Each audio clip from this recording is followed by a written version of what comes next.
Adesso ascoltiamo un'altra splendida voce che è quella di Meris, quindi abbiamo visto una puntata tutta al femminile che ci farà ascoltare il brano di un mio carissimo amico, uno dei più grossi compositori qui italiani, che è Luigi Polge, conosciuto anche come il Polginella, però poi ce ne parlerà lui direttamente in una puntata quando sarà qui il nostro ospite. Ma oggi ascoltiamo un brano scritto e musicato da lui. Come si chiama questo brano? Ancor ti amo. Allora, Ancor ti amo. Allora, fra poco vedremo, qui già la vediamo qui sempre sulle frequenze di Capri Event, che voglio ricordare sul digitale terrestre al canale 271 e 618, quindi sempre del digitale terrestre. Ma ascoltiamo la nostra Meris con una canzone scritta e musicata da Luigi Polge dal titolo Ancor ti amo, per voi Meris.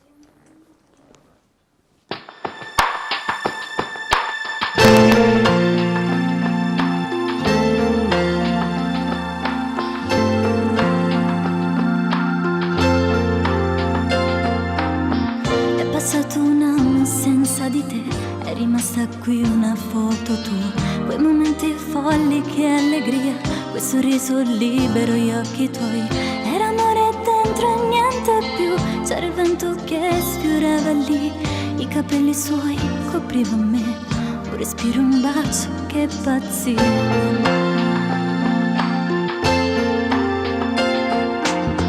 Questa solitudine non può cancellare i sogni, penso che quei momenti liberi oramai non ci sono più speranze che portano qui la realtà, coi rimorsi dentro i suoi perché, una vita ancora senza di lui, il cuore dentro che morì.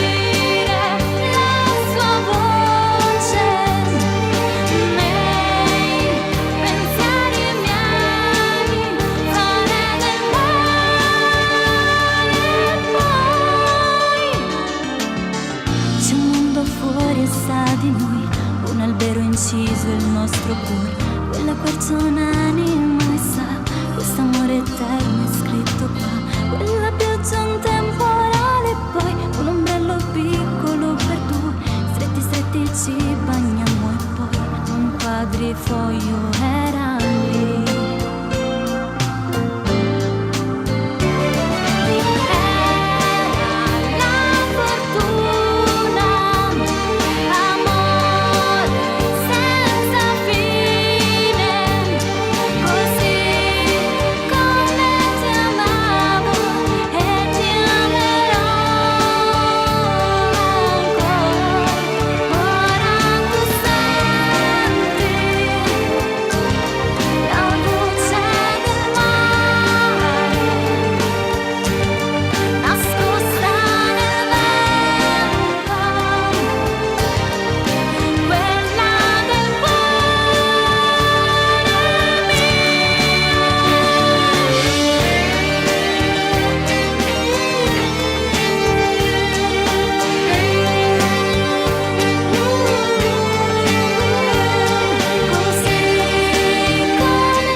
Bravissima la nostra Meris con questa canzone del nostro buon Luigi Polge, sicuramente tante persone si incontreranno e si innamoreranno.